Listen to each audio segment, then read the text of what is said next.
bienvenue sur ma chaîne, la bibliothèque d'Emilia. Aujourd'hui on se retrouve pour une toute petite vidéo, vraiment toute petite, qui va consister tout simplement en ma pile à lire de décembre. Bien que j'ai mis 7 titres mais que je suis pas sûre de tous les lire, c'est des livres que j'aimerais lire en priorité, mais comme d'habitude ce sera pas respecté sûrement.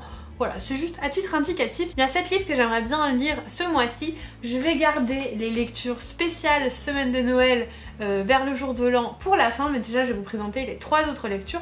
Le premier c'est un service presse qui s'appelle Âme Miroir de Olivia Atwater, publié chez Albin Michel dans la collection Wiz. C'est le premier tome de la saga Chronique de la Cour des Fae et c'est un roman qui va mêler à la fois les Fae et Orgueil et Préjugés.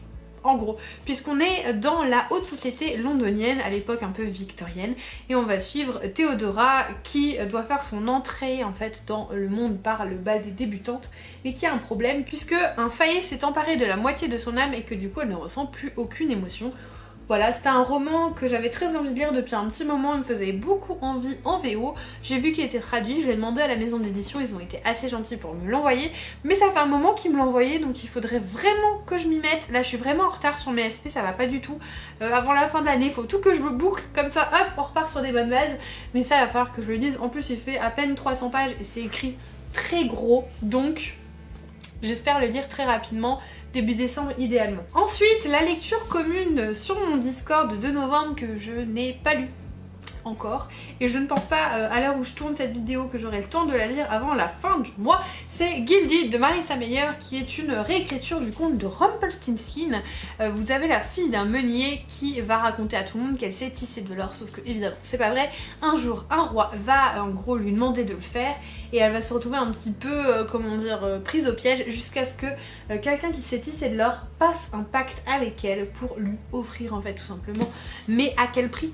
J'ai adoré les chroniques lunaires, donc j'ai très envie de découvrir ce nouveau titre, surtout qu'il y a le tome 2 qui sort mi-décembre, donc vraiment il faut que je le lise parce que je me refuse maintenant d'acheter les suites de saga quand je n'ai pas lu le premier tome, que voilà, je n'ai pas lu les tomes d'après, mais ça s'applique quand même principalement au tome 1 parce que du coup ben c'est ça qui va me faire savoir si j'aime ou pas la série.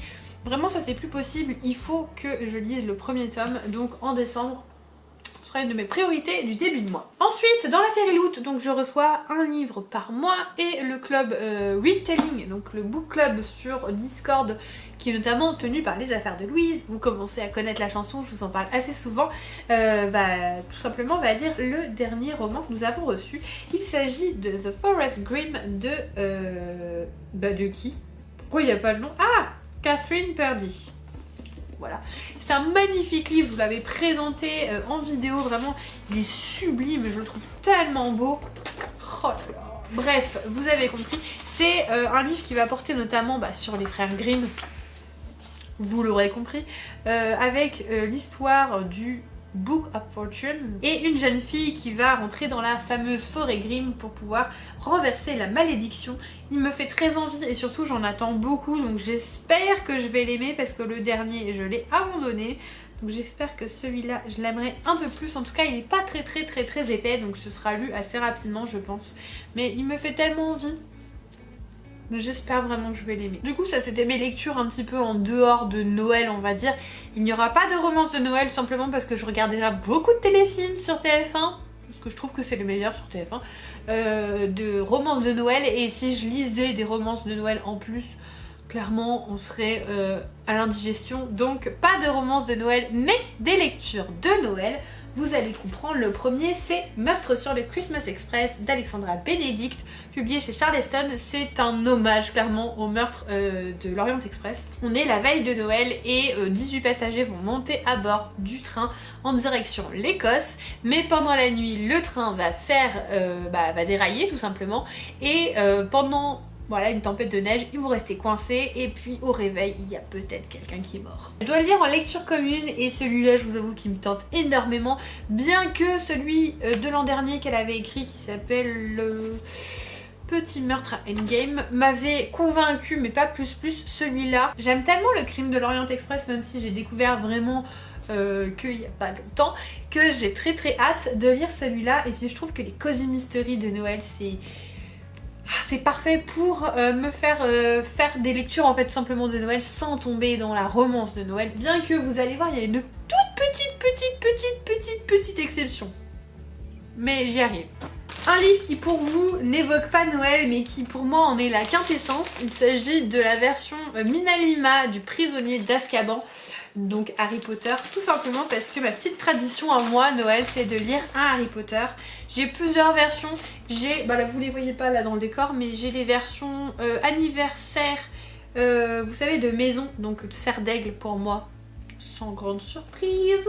D'ailleurs je crois qu'il reste le dernier tome à sortir et ça m'étonnerait pas qu'il sorte en janvier. À checker. Et j'ai les versions Minalima. J'ai quelques versions originales aussi. Les Folio Junior. Mais je les lis plus trop dans ce format là. Tout simplement parce que j'aime bien les valeurs ajoutées des autres versions. Et donc ce Noël là ce sera donc le prisonnier d'Azkaban qui est tout simplement mon Harry Potter préféré. Avec donc des illustrations, des pop-up. J'ai tellement hâte de lire, tellement hâte de le découvrir. Je me suis pas spoilée, j'ai pas regardé les illustrations, j'ai pas regardé les pop-up. Je voulais garder ça vraiment pour mon petit plaisir de Noël et profiter. J'ai trop hâte de lire, vraiment ça va être mon petit bonheur, c'est ma petite tradition à moi et j'espère qu'elle perdurera et que je pourrai peut-être potentiellement la transmettre à mes mini-mois quand ils existeront. Parce que pour l'instant... on n'y est pas encore, mais bon, voilà, c'est mon petit livre qui pour moi signifie Noël et je suis trop contente de l'avoir entre mes mains et j'ai pas pu attendre Noël qu'on me l'offre ou quoi que ce soit parce que je voulais absolument le lire pour Noël. Un autre Cozy Mystery de Noël, il s'agit tout simplement de Meurtre et biscuits au sucre de Johann Fluck. C'est donc le tome 6 des enquêtes d'Anna Swensen, publié chez Cherche Midi. D'habitude je vous fais des vidéos sur ces romans, mais la vidéo du tome 5 s'est pas très bien passée. C'est un moment où je me suis rendu compte qu'il fallait que je lève le pied et que je me repose un petit peu parce que la transition avec le boulot, bref, je vous en ai déjà beaucoup parlé, est pas forcément évidente. Donc celui-ci aussi j'ai décidé que je me le lirai dans mon coin, que je ne ferai pas de vidéo parce que décembre est déjà un mois très chargé pour moi et pour beaucoup de personnes d'ailleurs, pas que pour moi. Donc je vais le lire dans mon coin, mais promis, je reviens avec le tome 7. Je reviens avec le tome 7 les gars pour vous faire une vidéo, c'est promis. Mais là j'ai envie de profiter un peu. En plus l'histoire de Noël en général c'est un peu plus voilà, un peu plus cosy, il n'y a pas vraiment beaucoup d'enquêtes, vous l'aurez compris. En plus c'est un bind-up puisqu'il y a biscuits au sucre et aussi meurtre et cobbler aux pêches. Donc voilà, celui-là il est plus logique que je le lise dans mon coin tranquille, mais je vous ferai quand même un petit retour dessus évidemment et j'ai très hâte parce que j'adore cette saga et j'ai très envie de tester certaines de ses recettes, voilà. Peut-être pour mes collègues, voilà, je vais essayer de faire ça au mois de décembre, on verra, mais sans stress, voilà, sans caméra, sans rien, en me reposant et en profitant de ma lecture, mais j'ai hâte. D'ailleurs je vous ai pas dit ce que c'est, mais à la base Anna Swensen c'est les histoires d'une pâtissière qui va toujours se trouver au mauvais endroit au mauvais moment et va mettre son nez dans l'enquête policière pour essayer de découvrir le coupable. C'est une de mes sagas de Cozy Mystery préférées, mais je vous en ai déjà beaucoup parlé, je vous mets la playlist de mes enquêtes si jamais ça vous intéresse. Et enfin, et c'est là que je vous disais qu'il y a une petite exception au côté romance de Noël, tout simplement parce que je me suis procuré un cœur pour Noël de Sophie Jomain publié chez Ozu, qui est un calendrier de l'Avent en forme de livre avec donc 24 chapitres à lire pendant les 24 jours. Et j'ai trop hâte, j'adore ce principe, j'aime bien Sophie Jomain donc j'ai hâte de voir ce qu'elle propose. Et puis ce côté quelques petites lignes à lire, lignes, pages, je sais même pas combien il y a de pages, peut-être une dizaine, 15, à peu près 15 pages, franchement 15 pages c'est large pour moi, mais je vais lire ça pendant tout le mois de Noël. On va suivre Avril qui a 18 ans et qui est née avec un cœur défaillant, qui a été transplanté et je veux pas en savoir plus. Un chapitre par jour, j'ai très hâte de le découvrir et ça va être un vrai petit bonheur de lire ça, donc voilà, hâte. Et ceci conclut ma petite pile à lire, hein. Voilà, pas de stress, que des choses que j'ai envie de lire. Si jamais je les lis pas, c'est pas grave, même si les 4 livres de Noël c'est sûr certains je les lis, c'est plutôt les 3 autres où je me laisse un petit peu une latitude pour voir si vraiment je vais lire ça ou pas. Pas de stress, voilà, c'est une petite vidéo bonus on va dire pour vous faire un petit peu de contenu. Maintenant que je suis en train de filmer, je me suis dit que tant qu'à faire, autant faire cette vidéo. J'espère qu'elle vous aura plu. Si vous êtes toujours là, n'hésitez pas à mettre un petit sapin de Noël pour la pile à lire de décembre. Si vous n'êtes pas encore abonné à la chaîne, n'hésitez pas à le faire, mettre un petit commentaire et un pouce en l'air.